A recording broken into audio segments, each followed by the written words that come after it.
দেশ ছেড়েছেন শামীম ওসমান। দেশ ছাড়েননি এ নিয়ে পক্ষে বিপক্ষে রয়েছে ব্যাপক তর্ক।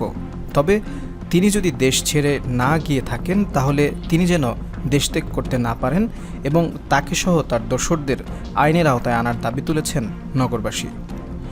এদিকে শামীম ওসমানকে ঘিরে এত তর্ক বিতর্কের মধ্যে বিভিন্ন সূত্র বলছে ভিন্ন কথা। সূত্রটি বলছে এখনও দেশ ত্যাগ করতে পারেননি দেশজুড়ে গডফাদার খ্যাত শামীম ওসমান। তিনি কয়েকবার বর্ডার ক্রস করার চেষ্টা করেও ব্যর্থ হয়েছেন। তবে দেশ ত্যাগ করার জন্য সর্বোচ্চ চেষ্টা তদবির চালাচ্ছেন তিনি। এদিকে অসমর্থিত একটি সূত্র বলছে এতদিন শামীম ওসমানের যে সমস্ত নেটওয়ার্ক ছিল, এতদিন তাকে যারা নানাভাবে সহযোগিতা করেছিলেন তারা কেউই এখন তাকে দেশ থেকে সাহায্য করতে আগ্রহী হচ্ছেন না।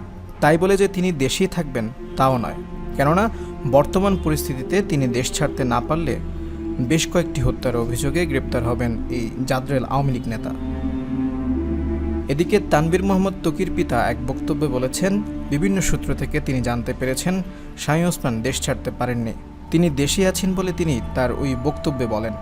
তার ভাষ্য, শামীম ওসমান যদি দেশ ত্যাগ করতে না পারেন তাহলে সরকার যেন তাকে কোনোভাবেই পালাতে না দেয়, তাকে যেন গ্রেপ্তার করে এমন দাবিও তুলেছেন সাংস্কৃতিক ব্যক্তিত্ব রফিউর রাব্বি।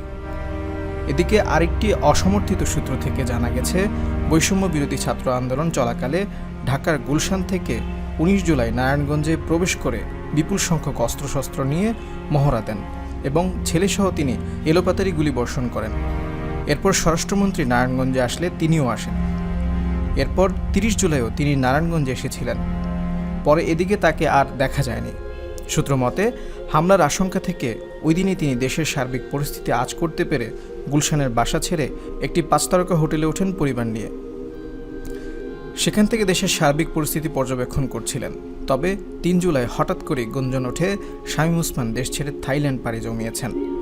এমন গুজবের পরপরই তার ছেলে কিশোর গ্যাংয়ের শেল্টার দাতা অয়ন ওসমান একটি বহুতল ভবন থেকে একটি ভিডিও বার্তা দেন। সেখানে তিনি দাবি করছিলেন এটি যদি ঢাকা না হয় তাহলে ঢাকা কোনটি। ওই ভিডিওতে বাইরের যে চিত্র দেখা গিয়েছিল তা দেখে অনেকেরই ধারণা ছিল এটি হোটেল সোনারগাঁ। এই হোটেলের পিছনের দিক থেকে হাতিরঝিল অংশের ভিডিও তিনি করছিলেন।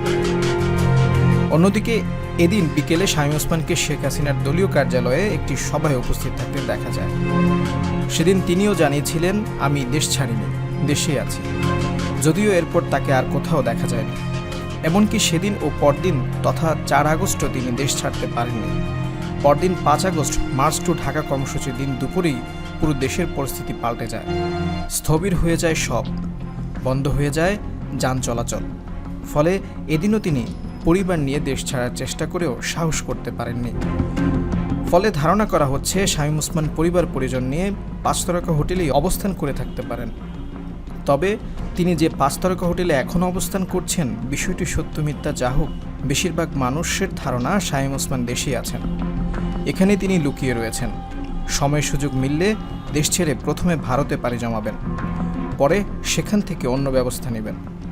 তবে তিনি যদি দেশ ছাড়তে নাই পারেন তাহলে তিনি যেন দেশ আর ছাড়তে না পারেন সে ব্যবস্থা গ্রহণের জন্য সরকারের প্রতি আহ্বান জানিয়েছেন সমাজের বিশিষ্টজন থেকে শুরু করে সাধারণ মানুষেরা।